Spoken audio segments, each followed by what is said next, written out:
પછી મુક્તાનંદ સ્વામી અને નિત્યાનંદ સ્વામી ગામડા ફરતા હતા. મહારાજ ભેળા થઈ ગયા. મહારાજ ગામડા ક્યાં હશે, ગુડેલ ને બધું, ત્યાંથી પાછા વડતાલ આવ્યા છે. મહારાજ એને લઈને વડતાલ આવ્યા.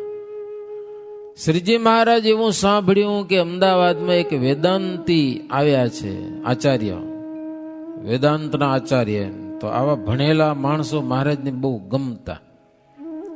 એટલે મહારાજે સંતોને મોકલ્યા કે તમે અમદાવાદ જાઓ, એ વેદાંતી બ્રાહ્મણને અહીંયા કને લઈ આવો, કે આપણે કંઈક પ્રશ્ન ઉત્તર કરીએ અથવા તો એનું સન્માન કરીએ. ભણેલો માણસનું સ્વાગત થવું જોઈએ, આપણે પણ કરીએ છીએ. મહારાજને મળવાની ઈચ્છા થઈ, સંતોને તેડવા માટે મોકલ્યા. સંતો એને માન સન્માન પૂર્વક વડતાલમાં લઈ આવ્યા. શ્રીજી મહારાજ એને આદર આપ્યો. નારાયણગીરી બાવાના મઠમાં હારો ઉતારો આપ્યો, સાકરના સિદ્ધા આપ્યા, સારી રસોઈ કરીને મહારાજ કે અમારા તરફથી તમે જમો. અત્યારે જ્યાં મંદિર છે ત્યાં પશ્ચિમમાં ગંગાજળીયો કૂવો હતો. ત્યાં બીજે દિવસે મહારાજ મોટી સભા ભરી અને એમાં વેદાંતાચાર્યને બોલાવ્યા. સારા આસન ઉપર બેસાડ્યા શ્રીજી મહારાજ. પછી શ્રીજી મહારાજ કે તમે વેદાંતી છો એવું સાંભળીને અમે તમને બોલાવ્યા છે. અને મહારાજ કે અમારી સભામાં શાસ્ત્ર ચર્ચાઓ થાય, જો તમારી ઈચ્છા હોય તો આપણે કઈ પ્રશ્ન ઉત્તર કરીએ. કે હવે એને મારે અભિમાન બોરો, મારે જેવો કોઈ વિદ્વાન નહીં. સમજા? મહારાજ કીધું કંઈક તમને પ્રશ્ન પૂછો તો પૂછો. ઓલો કે તમે પૂછો, હું ઉત્તર કરું. હવે જો પ્રશ્ન ઉત્તરમાં એવું છે, પૂછવા વાળાને બહુ કિંમત ન થાય, ઉત્તર કરે ને એનો જય જયકાર થાય. સાચું કે નહીં? પૂછવા વાળો તો ગમે પ્રશ્ન પૂછી શકે. લ્યો, પૂછવા વાળાની કિંમત એટલી વધતી નથી, પણ જે ઉત્તર આપે એની કિંમત વધે. એટલે આને એમ કે સમજા હું ઉત્તર કરું, ખબર નથી અમે સ્વામિનારાયણ બેઠા છે, એના કરતા તારે જે પૂછો તો પૂછી લે ને. એવું નહીં, મનમાં ઠરડ બોરી હતી. સમજ્યા ને? મારે જેવું કોઈ વિદ્વાન નહીં, એટલે જીવનમાં બહુ ઠરડ રાખવી નહીં, હું આમ નહીં, હું આમ નહીં. સમજ્યા? કાંઈ નથી આપણે. ભગવાન એક મગજને આમ જરાક ડિગ્રી ફેરવે ને તો બીજે દિવસે હુતા પડે, કાંઈ ખબર ન હોય, કાંઈ મગજ ન રહે. એટલે કોઈ જાતની જીવનમાં ઠરડ રાખવાની જરૂર નહીં. નમ્ર થઈને જીવવું, એમાં ફાયદો છે. નિર્માની થઈને જીવવામાં ફાયદો છે, ઠરડમાં ફાયદો નથી. તે આને વેદાંતાચાર્યને ઠરડ બોરી. મહારાજને કે તમે પ્રશ્ન પૂછો. મહારાજ કે પણ ઉત્તર થશે? તો કે શું ન થાય? કે લ્યો ગમે એવા ભૂકા કાઢી નાખો. કે લ્યો. તો શ્રીજી મહારાજે પછી એને વેદાંતના 12 મહાવાક્ય છે એ પૂછ્યા એને. સમજ્યા ને? વેદાંતના 12 મહાવાક્ય વેદાંતાચાર્યને પૂછ્યું જાહેર સભામાં. પાછું હારાને કઈ આવડ્યું નહીં. વેદાંતના મહાવાક્ય હોરું શું એ ખબર નથી. લ્યો, ઉત્તર ક્યાંથી થાય? અને ફસાણો. કઈ ના આવડ્યું, કઈ એકે પ્રશ્નનો ઉત્તર થયો નહીં. મૂંઝાણા. સભામાં ઉત્તર ન થાય, બહુ મૂંઝારો થાય ને. મહારાજ પછી નિત્યાનંદ સ્વામીને કીધું, સ્વામી તમે ઉત્તર કરો. અને નિત્યાનંદ સ્વામી ઓલા વેદાંતાચાર્યને સામે વેદના જે 12 મહાવાક્યો વેદાંતના એના સરસ ઉત્તર આપ્યા. પછી વેદાંતાચાર્ય પગે લાગ્યો મહારાજ. સમજાય? તમે મહાજ્ઞાની છો એમ. પણ એનો જે મનનો જે ઠરડ હતો ને એ ભાંગી પડ્યો બધો, કારણ કે આવડ્યું નથી કાંઈ. સમજાય ને? ટાઢો થઈ ગયો. આવો તોય શ્રીજી મહારાજ જાહેર સભામાં 200 રૂપિયા એને દક્ષિણા આપી. લ્યો, સન્માન કર્યું. 200 રૂપિયા તેથી ઘણા કહેવાય. તેથી ₹1 રૂપિયાની દક્ષિણા જડતી. બ્રાહ્મણોને જમાડીને ₹1 રૂપિયા દેવાના હોય. હમણાં અયોધ્યામાં આપણે સંતોએ ભંડારો કર્યો હતો, સ્વામિનારાયણ ભંડારો. એમાં સાધુ સંતો જમવા આવે ને એને 51 રૂપિયા આપવા પડે. તોય આપણે આપ્યા. ત્યાંના રિવાજ હોય તો આપણે કરવું જોઈએ ને. જમે એટલો દક્ષિણા દેવી જોઈએ. તો 51 રૂપિયા આપણે દેતા હતા. પછી કહેતા હતા, એક સાધુ આવ્યો હતો, એ કે 1500 રૂપિયા દઉં તો ખાવું. આપણે કીધું ખાવું તો ખાઓ, જાવું હોય તો જાઓ, તમારા કાયદા, અમારી પાસે નહીં હાલે. કે સમજા કે નહીં?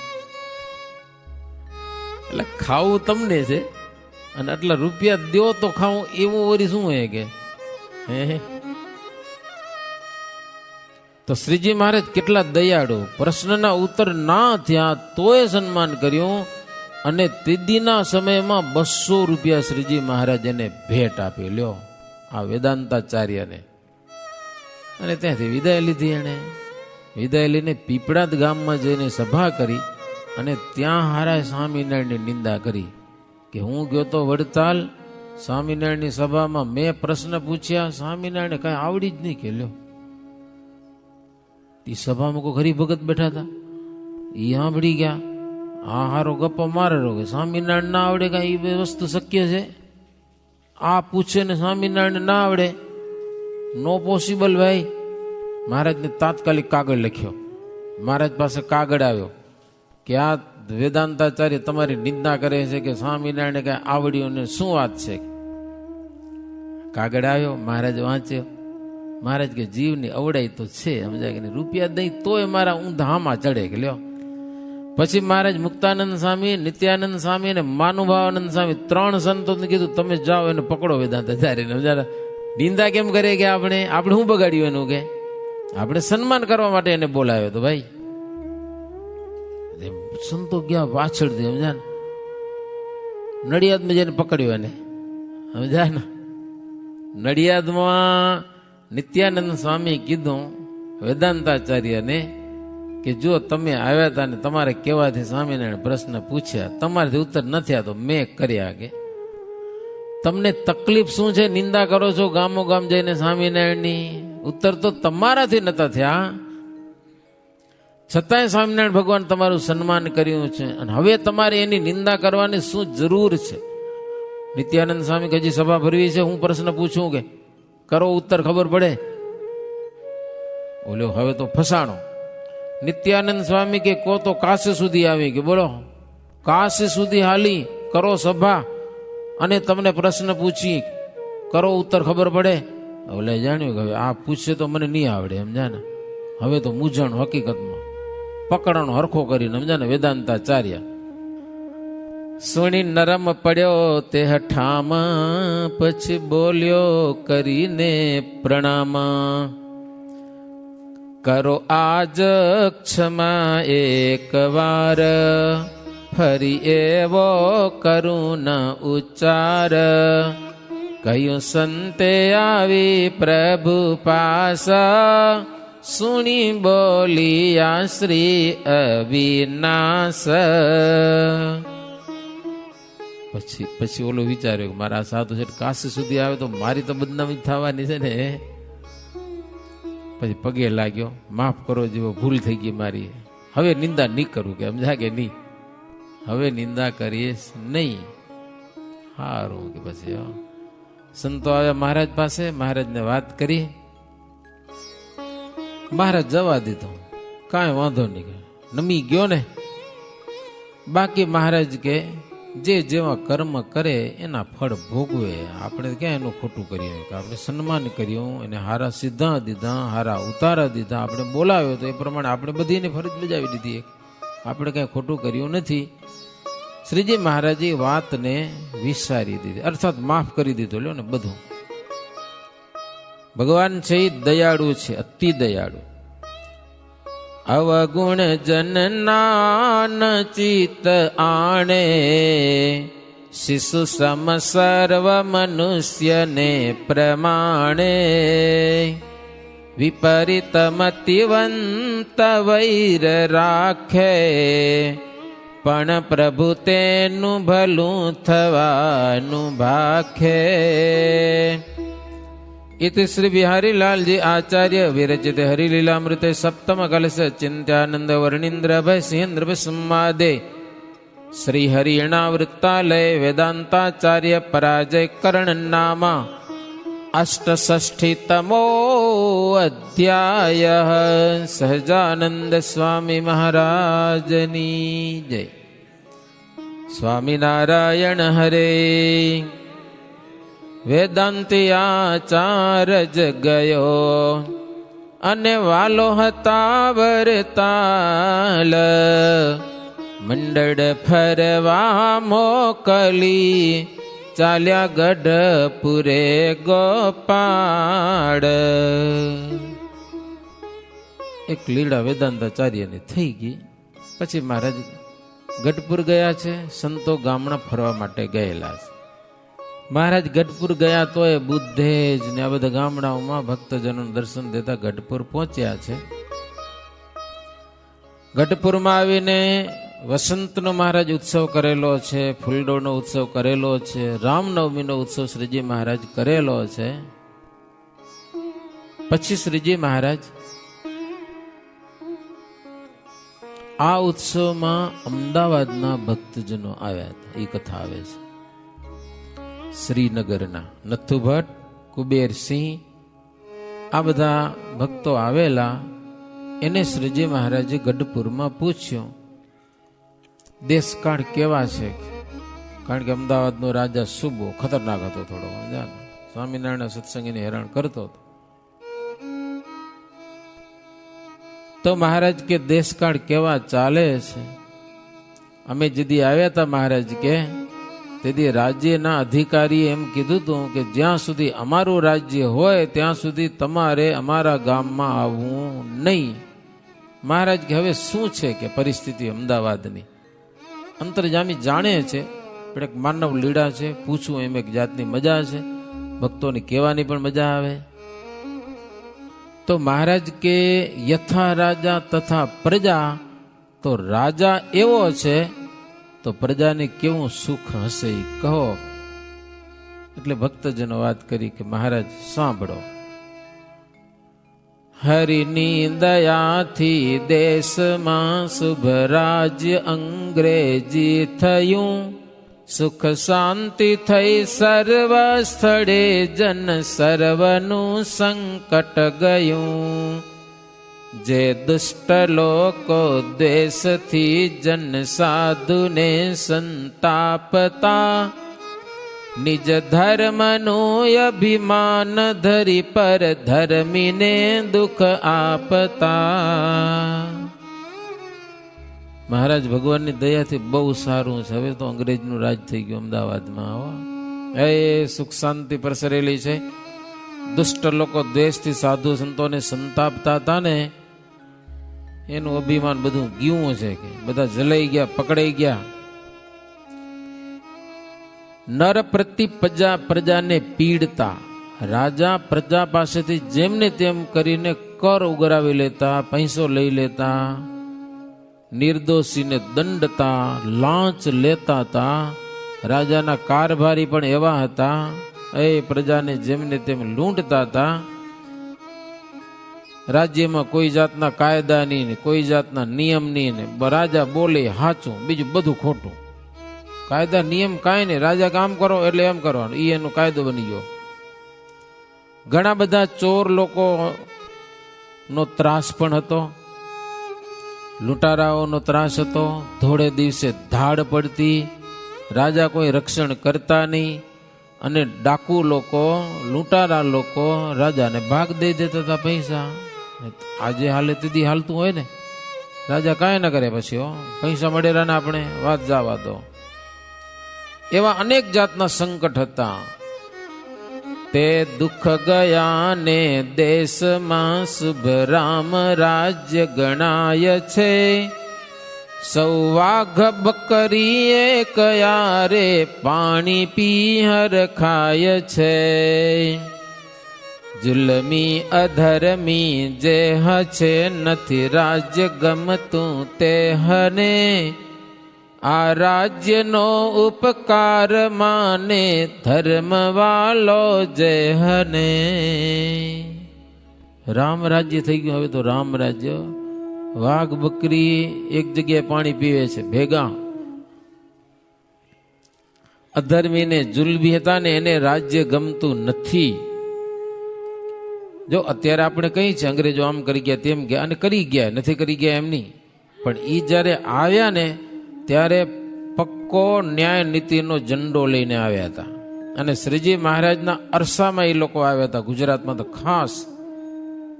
અને એ લોકો સર્વે કરતા હતા, શાસ્ત્રના અભ્યાસી હતા અંગ્રેજ લોકો. અને ન્યાય નીતિને કારણે એ લોકો આ આખા દેશમાં ફાવી ગયા હતા. સમજ્યા ને?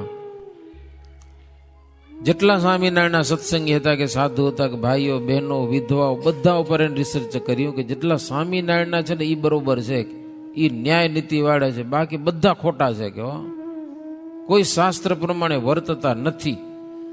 તો જેના આશ્રિત લોકો આટલા નિયમ ધર્મ પાડે છે એ ભગવાન હોવા જોઈએ. અને રાજકોટમાં શ્રીજી મહારાજને મળવા માટે સ્પેશિયલ એને પત્રો લખ્યા છે અને ગઢપુરથી મહારાજને બોલાવ્યા છે ને સ્પેશિયલ મળ્યા છે. અને તે દિવસથી અંગ્રેજે નિયમ લીધો છે, ઘણા બધા રાજાઓ હતા એની સાથે જીત્યા હોય ને રાજા, બધા રાજાઓને કીધું આજ પછી સ્વામિનારાયણના સાધુ કે એના હરિભગતને કાંઈ પણ જો કન્નડગત કરી અને મને ખબર પડી તો સીધા ફાંસીને વાંચડે ચડાવીશ, ફૂલ દંડ, ફાંસી, બીજી વાત જ નહીં. શું ખોટું કર્યું સ્વામિનારાયણના સાધુ? ભાવ બ્રહ્મા જેવાથી નિયમ ન પડે એવા સ્વામિનારાયણના સાધુ ને સત્સંગીઓ આજે નિયમ પાડે છે. શાસ્ત્રમાં બ્રહ્મા જેવાની વાતો છે, દીકરીની વાહે દોડે રૂપ જોઈને મોહ પામ્યા હોય ને, જ્યારે આજે આવા નિયમ સત્સંગી માત્ર પાડે છે, ભાઈઓ બહેનો પાડે છે. અંગ્રેજે કીધું એટલે એને કાંઈ કરવાનું નથી. બધા રાજાઓ તેથી ડરી ગયા હતા. એના પછી સંતોને મહારાજ ખુલ્લા, એનાથી પહેલા તો ચોટીઓ કપાવી પડી હતી, લાંગુ કઢાવી પડી હતી, સ્વામિનારાયણનું નામ લેવાની મહારાજ ના પાડી હતી, પૂજાઓ લઈ લીધી હતી મહારાજે, એમને એમ લોંગી વિના ફરવાની પરિસ્થિતિ આવી ગઈ હતી. પણ અંગ્રેજ રાજાને મળ્યા પછી મહારાજ કે હવે કંઠી પહેરો, તિલક ચાંદલા કરો, પાઠ પૂજા કરો, હવે તમને કોઈ નહીં નડે. તો એટલી અંગ્રેજ સરકારે શ્રીજી મહારાજને રાહત આપી હતી. મહારાજને કેમ ન માને? તમે કયો કેમ ન માને? પછી મહારાજ કીધું તું અત્યારે તમારી નીતિ છે એવી નીતિમાં જ્યાં સુધી વર્તશો ત્યાં સુધી વિશ્વમાં તમારું રાજ્ય છે. જેદી નીતિ ચૂક્યા તેથી તમારું કાંઈ નથી. મહારાજ કેમ કીધું તું એને તો મહારાજ ભૂલી આવી. મહારાજનું વચન રાખ્યું નહીં અંગ્રેજો. લોભ જ્યારે લાગ્યો ને, સંપત્તિ લૂંટવા માંડ્યા ને, આખી દુનિયામાંથી એને કાઢી મૂકવામાં આવ્યો. આખી દુનિયામાંથી. તો હરિભક્તો કે મહારાજ બહુ સારું રાજ્ય થયેલું છે, જુલ્મી અધર્મી એને આ રાજ્ય નથી ગમતું. કે હવેનો રાજા એવો છે, પોતે વૈભોગ બરોબર ભોગવે છે, સમજા ને, પોતે જલસા કરે, મોજ મજા કરે, પણ દોષ વિના કોઈને દંડતા નથી. એવું સરસ રાજ્ય શું છે મહારાજ, રાજ્ય થયું છે કે અમે કોઈ જિંદગીમાં જોયું નતું એવું રાજ્ય થયેલું છે. હરિજન સુખે હરિને ભજે છે, વિઘ્ન કોઈ ન કરી શકે, પરમેશ પાસે માગીએ અંગ્રેજ રાજ્ય અચળ રહે. અનુભવ કર્યો હોય તો કે જ ને, આવું રાજ્ય રહે. હરિભક્તો કહે છે મહારાજ, અમદાવાદમાં એ આજ કરે છે રૂડું રાજનું કાજ, તેનું દુલ્લાપ સાહેબ નામ, સારો તે પણ સદગુણ ધામ. એરણ સાહેબ ને દુર્લભ સાહેબ એ બધા સાહેબો હતા. મહારાજ રાજ્યની પ્રશંસા સાંભળી અને શ્રીજી મહારાજ ખૂબ રાજી થયા છે. તો શ્રીજી મહારાજ પછી કે તો પછી હાલી. હરિભક્તો કે મહારાજ હવે તમને હાલવા જવું છે, ઈચ્છે છે અને બોલાવે છે કે બધા ધર્મના ગુરુ આવે છે ને તમારા સ્વામિનારાયણ કેમ નથી આવતા? અમે કીધું કે સુબાએ ના પાડી છે, તો હવે ક્યાં સુબાનું રાજ્ય છે? કે એ અંગ્રેજો પોતે કાગળ લખ્યા હતા, સ્વામિનારાયણ ભગવાનને બોલાવો અહીંયા કને, અમે મદદ કરશું જે જોશે તે. તો શ્રીજી મહારાજ પહેલા તો મુક્તાનંદ સ્વામીને મંડળની સાથે મોકલ્યા છે, અમદાવાદમાં જાઓ અને સાહેબને આશ્વાસન આશીર્વાદ આપો કે ભલે તમારું રાજ્ય થયેલું છે હો. અને મહારાજ કે એમ કેજો જો તમારી રજા હોય તો સ્વામિનારાયણ આવે, એટલું કેજો મહારાજ કે સમજા ને. એમ મહારાજ સંતોને મોકલ્યા છે. સંતો ગયા અમદાવાદ, સાહેબને મળ્યા. સાહેબ કે અમે તો ઈચ્છીએ છીએ સ્વામિનારાયણ આવે, કે સ્વામિનારાયણ જેવો ધર્મ અમને દુનિયામાં ક્યાંય દેખાતો જ નથી. લ્યો સંતોને કીધું તમે સ્વામિનારાયણ ભગવાનને બોલાવો, એનો પૂરો બંદોબસ્ત અમે કરશું. એને કોઈ આંગળી નચી દે ને એ અમારી જવાબદારી, કોઈ નામ ન લે કે એનું, કોઈ એનું અપમાન ન કરે, અમારી જવાબદારી. તમે એને બોલાવો અહીંયા કને, કોઈ જાતની ચિંતા રાખશો નહીં. પછી સંતો ને હરિભક્તો મળીને મહારાજને પત્ર લખ્યો છે અને શુદ્ધ અક્ષરમાં એમ લખ્યું, કૃપાનાથ પધારજો, છઈએ દર્શન આતુર અમે. ઘણા વર્ષ થઈ ગયા પ્રભુ, તમે અમદાવાદ શહેરમાં આવ્યા નથી. હવે અહીંયા કોઈ જાતનો ઉપદ્રવ નથી અને અહીંયાના રાજ અધિકારીઓ પણ આપણે મળવાને ઈચ્છે છે, આપણી વાટ જુએ છે. એ પત્ર નથુ ભટ્ટ લઈને આવ્યા છે મહારાજ પાસે અને કીધું મહારાજને તેડીને આવજો. પત્ર લઈને નથુ ભટ્ટ આવ્યા ગઢપુરમાં. પત્ર વાંચી અને શ્રીજી મહારાજ પાર્ષદોને સાથે લઈ વાજતે ગાજતે શ્રીપુર મહારાજ પધાર્યા છે. હરિભક્તો બહુ રાજી થયા મહારાજ. અમદાવાદ બહુ મોટું સામૈયું કર્યું, એમાં અંગ્રેજી પલટણ પણ સામૈયામાં એ લોકો મૂક્યું મહારાજના સ્વાગત સન્માનમાં. મુક્તાનંદ સ્વામી અને એ મહારાજની સામે આવ્યા છે. સરકારના બધા વાજા ને પડઘમ ને બધા એ ખૂબ વગાડ્યા છે. શ્રીજી મહારાજ માણેક ચોકમાં આવ્યા ને, અમદાવાદ જઈ આપણે માણેક ચોક આવે છે, ત્યાં અંગ્રેજ સાહેબો મહારાજને મળ્યા અને શ્રીજી મહારાજ આખા શહેરમાં દર્શન દઈ અને નવા વાસમાં મહારાજ ઉતર્યા, જ્યાં અત્યારે મંદિર છે.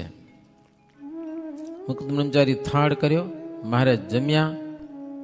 શ્રીજી મહારાજ જ્ઞાન વાતો જબરજસ્ત કરીએ છે. શું કામ મહારાજ વાતો કરતા?